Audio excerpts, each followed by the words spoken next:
Hello, Popcorn Kit crew. I'm going to be reading a section called the KidsPost today.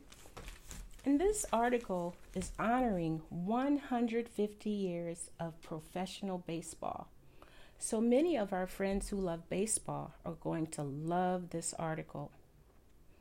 Here it goes. For pro players 150 years ago, baseball was a very different game.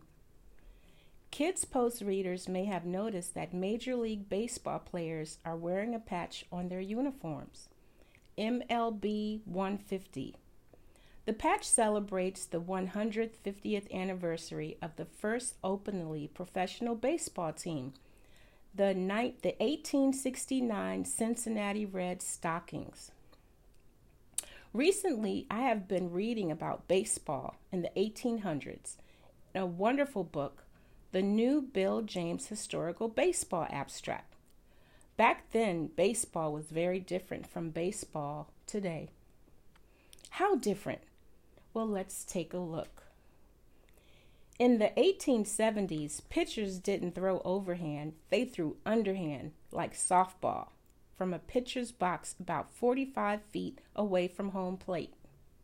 And get this, the batter could order a high or low pitch. They moved the pitcher's mound to the current 60 foot 6 inches in 1893, and the batter couldn't order the pitch he wanted after about 1887. It has always been 3 strikes you're out, but in the early days of baseball, it took 9 balls to get a walk. 9. After changing the rules several times, they decided in 1889 the current rule of 4 balls for a walk. And until 1901, a foul ball was never a strike. It was just a do-over. So, there were not a lot of strikeouts or walks. But there were plenty of errors because not all the fielders wore gloves. Some out in the field were barehanded. Ouch! Catching a baseball with your bare hand.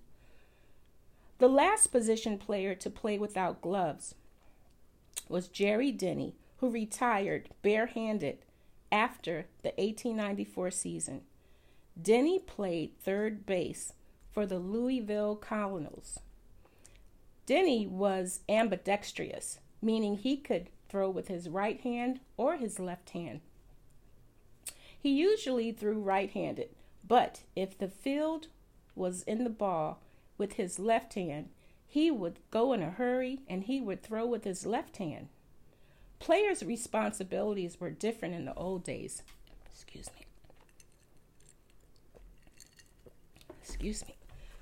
me.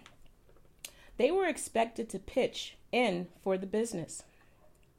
For example, if you went to the game back then, a player might take your ticket at the gate. Imagine handing your ticket to Max Schroeder or Anthony Rendon at the Nationals Park. In addition, the players would sometimes help the owners build the ballparks. Of course, the parks were simpler in the 1800s. They were usually made of wooden fences and wooden grandstands. The big problem with the ballpark was they were often burned down. James reports several parks as unusually burned down in the 1890s. Wow. In the early days of baseball, the home plates were made of stone, iron, or wood. So a player, Robert M. Keaton, invented the white rubber home plate with a black border that is still used today. Finally, some of the teams had weird nicknames.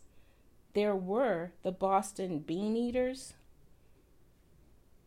1893 to 1906, Brooklyn Bridge Grooms, 1888 to 1891, and then 1896 to 1899.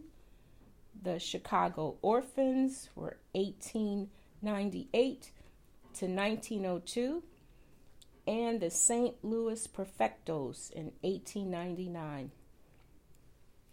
150 years of professional baseball have meant a lot of changes. Imagine what the games will be like 150 years from now. When you have a chance, I want you to go to the KidsPost. And this was shared on Thursday, August the 8th. It's a lot of good information. Meredith, look at this picture. I don't even dress the same way anymore. The whole gear is different now, isn't it? They wear more protective gear. Look at that. Well, this is going to be a 2-part devotion to 150 years of professional baseball. This will be part 1. Tune in for part 2. Peace.